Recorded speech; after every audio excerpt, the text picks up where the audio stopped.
Selamat sore teman-teman.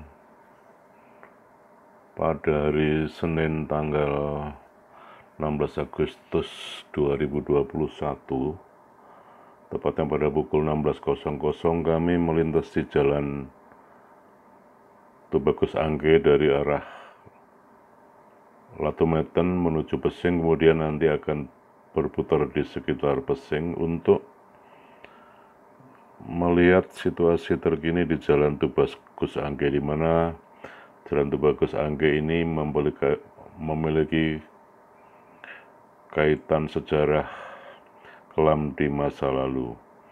Dan Jalan Tubagus Angke ini sebagian masuk wilayah Kelurahan Angke Kecamatan Tambora, kemudian sebagian lagi termasuk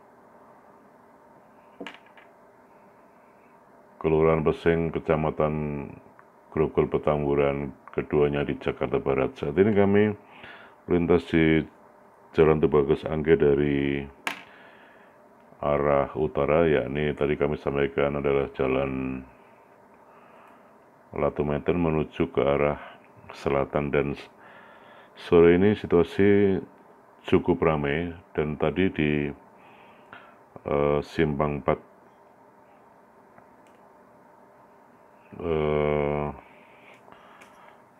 Latumeten menuju Pluit bahkan sempat terjadi kemacetan yang cukup panjang. Nama Angke ini sebenarnya sudah ada jauh sebelum terjadi pembantaian ribuan warga Tionghoa di Batavia pada tahun 1740 atau pertengahan abad ke-18. Dalam sejarah kota Jakarta disebutkan bahwa pada abad ke-16 dan awal abad ke-17, penguasa Jayakarta atau nama Jakarta zaman dahulu ketika itu bernama Pangeran Tubagus Angke yang berkuasa di Jakarta pada 1570 hingga 1600-an sebagai Adipati Jayakarta II dan merupakan atau di bawah Kesultanan Banten serta penerus Fatahillah. Nah, anak dari Pangeran Tubagus Angke ini adalah Pangeran Jayakarta yang disebutkan oleh orang Inggris dan Belanda atau orang Eropa di Jakarta sebagai Regent of Jakarta atau Koning van Jakarta. Nama Pangeran Tubagus Angke itulah yang kini jadikan nama jalan di Angke yang dahulunya namanya menggunakan bahasa Belanda. Dan saat ini kami masih mengarah ke selatan di Jalan Tubagus Angke, dan nanti di ujung jalan ini mendekati Pesing kami akan berputar arah untuk menelusuri jalan sebelahnya yang menuju ke Kota Tua atau Glodok serta Mangga 2, Gunung Sahari juga Ancol.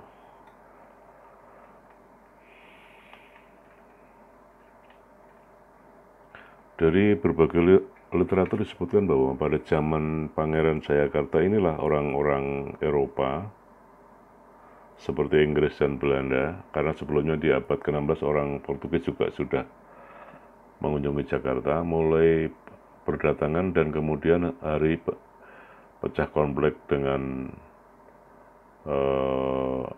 Pangeran Tubagus Angke ini.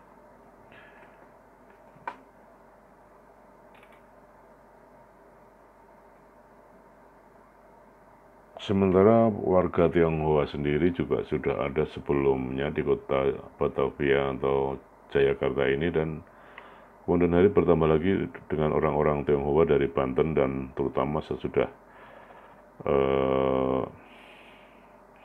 Banten di bawah kekuasaan Sultan Ageng Tirtayasa dikuasai Belanda.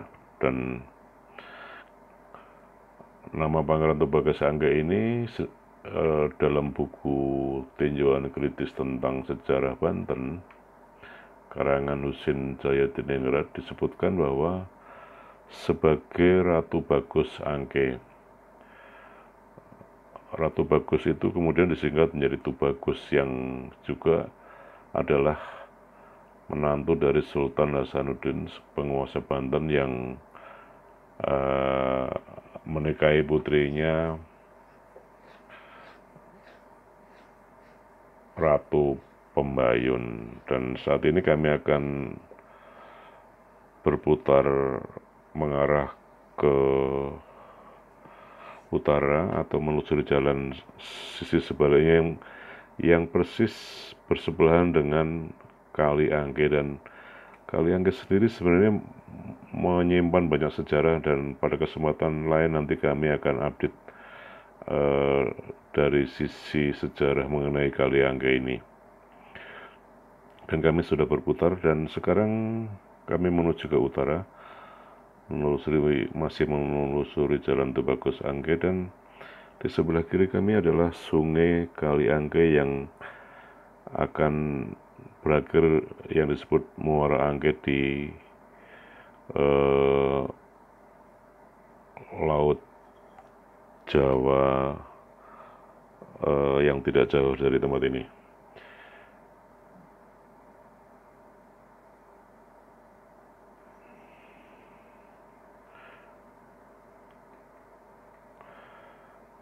Tubagus Angke disebut Ratu Bagus Angke karena ditempatkan di daerah dekat Kali Angke di Jayakarta, dan ketika itu Kali Angke merupakan perbatasan antara wilayah kekuasaan Banten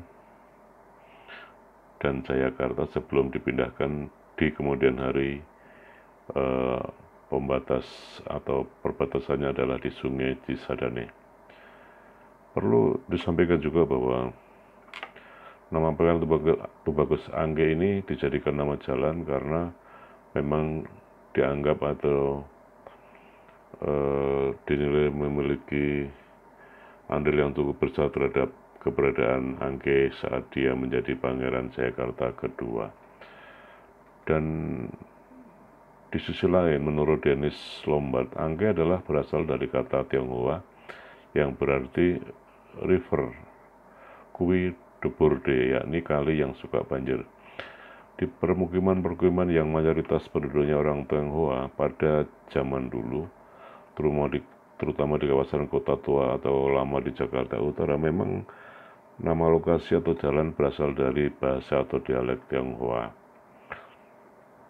Jika Angke sebagai bagian Kota Tua dan bersejarah di Batavia, selain pernah terjadi peristiwa pembunuhan orang Tionghoa di tahun 1740, juga mempunyai cerita sejarah lain yang menarik, seperti pada abad ke-17 Arung Palaka, pahlawan dan bangsawan Bugis dari Bone, beserta pengikutnya pernah juga bermukim di Kali Angke, persisnya pada tahun 1663 sebagai tempat persembunyian atau penampungan sekaligus pengungsian sementara di Batavia karena terdesak oleh kerajaan Goa di Sulawesi Selatan kala itu. Dan kami terus mengarah ke utara, dan di sisi kiri kami masih sungai atau Kali Angke yang memang kerap banjir, dan ini akan bermuara ke laut yang dinamakan juga Muara Angke di mendekati kawasan laut di sana. Kemudian tahun 1666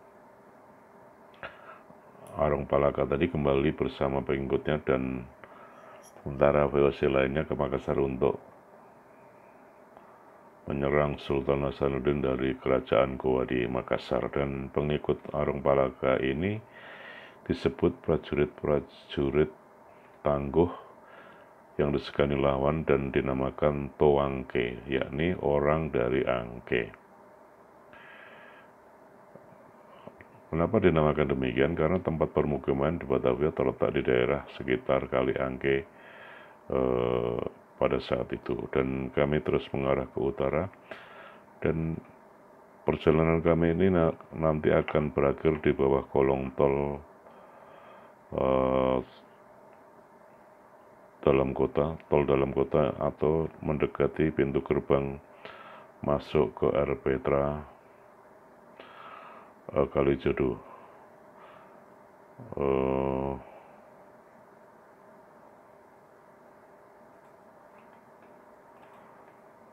di mana air Petra Kalijodo ini juga menjadi terkenal karena dulu dibangun pada saat Gubernur DKI dijabat oleh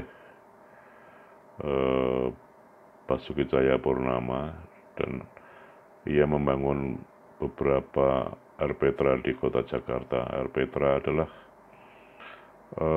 ruang publik terpadu ramah anak, dan air Petra Kalijodo ini cukup dikenal di Indonesia karena memang dulu dari kawasan yang disebut hitam dibubarkan atau digusur dan kini menjadi ruang publik terpadu ramah anak. Dan sekali lagi kami sudah akan tiba di ujung berita, dan demikian tadi lah sejarah kelam masa lalu mengenai jalan Pangeran Tubagus Anggrek yang saat ini sudah cukup bagus karena sudah dibeton dan juga menjadi 3 lajur masing-masing ruas. Demikian teman-teman informasi yang dapat kami sampaikan, mudah-mudahan bermanfaat. Terima kasih, salam dari kami, selamat sore, sampai jumpa.